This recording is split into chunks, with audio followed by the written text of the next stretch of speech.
DJI has released the latest version of the DJI Fly App, bringing us more than just stability improvements, and in this video, we cover the new changes and features. Stick around.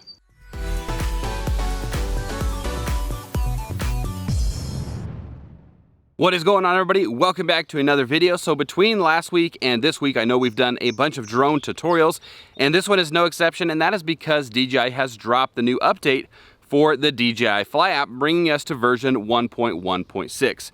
Now with this version, there are some feature updates, there's also some stability improvements, but also some UI changes as well. We're going to cover all of that in today's video.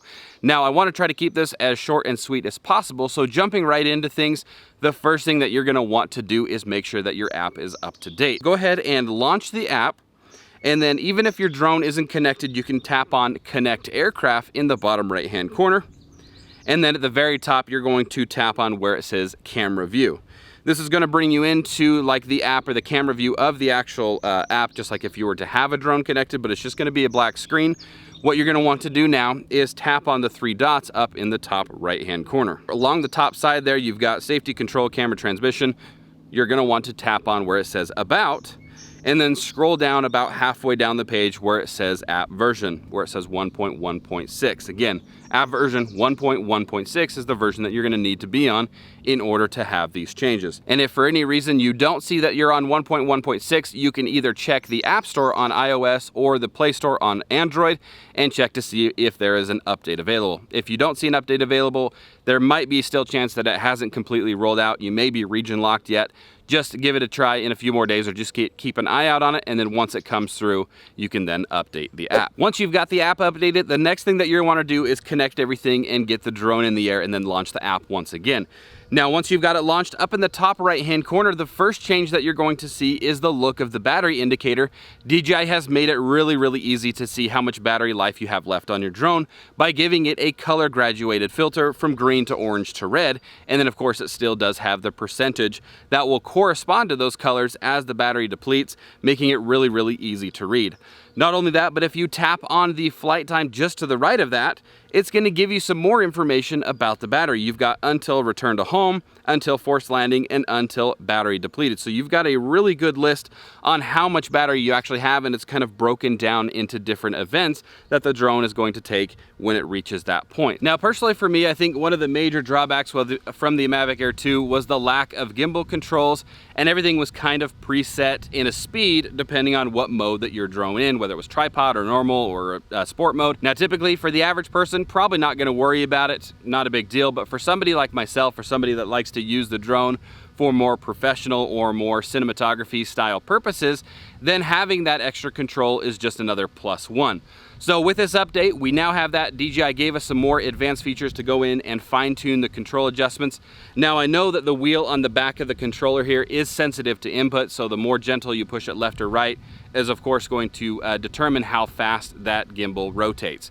But going in and being able to fine tune that to really make it good is just, again, it's a +1 in my book. So to get into those settings, what you're gonna want to do is tap on the three dots in the top right-hand corner. And then you're gonna want to tap on the control tab. And about halfway down the menu here, you're gonna want to tap on where it says Advanced Gimbal Settings. And then you can see right here, we've got 4 new modes that we can go in and fine tune. We've got pitch speed, pitch smoothness, yaw rotation speed, and yaw smoothness. But if you also pay attention to, you can set it for every mode that your drone has. So we've got normal mode, sport mode, and tripod mode all have their individual settings for these advanced settings. So we are currently in tripod mode, so we're just gonna scroll down to the bottom here, make sure we're changing the right ones. Pitch speed, this is how fast your camera, your gimbal will pitch the camera up or down. So of course, the more left you go, the slower it's gonna be. The more right you go, the faster it's gonna pitch up or down. So just for contrast, if we go all the way to the right, you can see that when we do this pitch, it's very quick. And if we were to go back in and move it all the way to the left, you can see that it's a very slow pitch. Going back into that list, the pitch speed, let's bump this back up just so we can have something that's usable for demonstration here.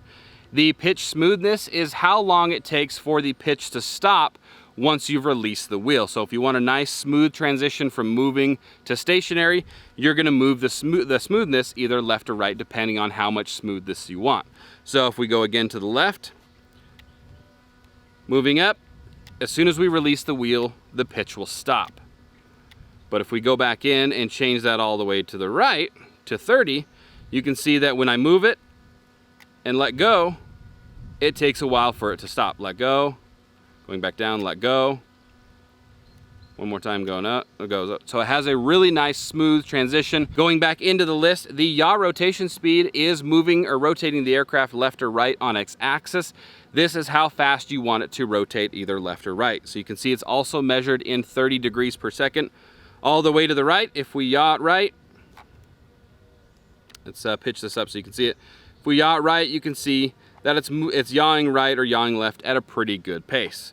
Now, if we were to go back into that and change that all the way down to 20, it might be a very subtle difference, but you can see that it's slowed down a bit, about 10 degrees per second slow when it comes to yawing left or right. Now, going back into that list, the yaw smoothness is very similar to the pitch smoothness, but it has to do with the yaw.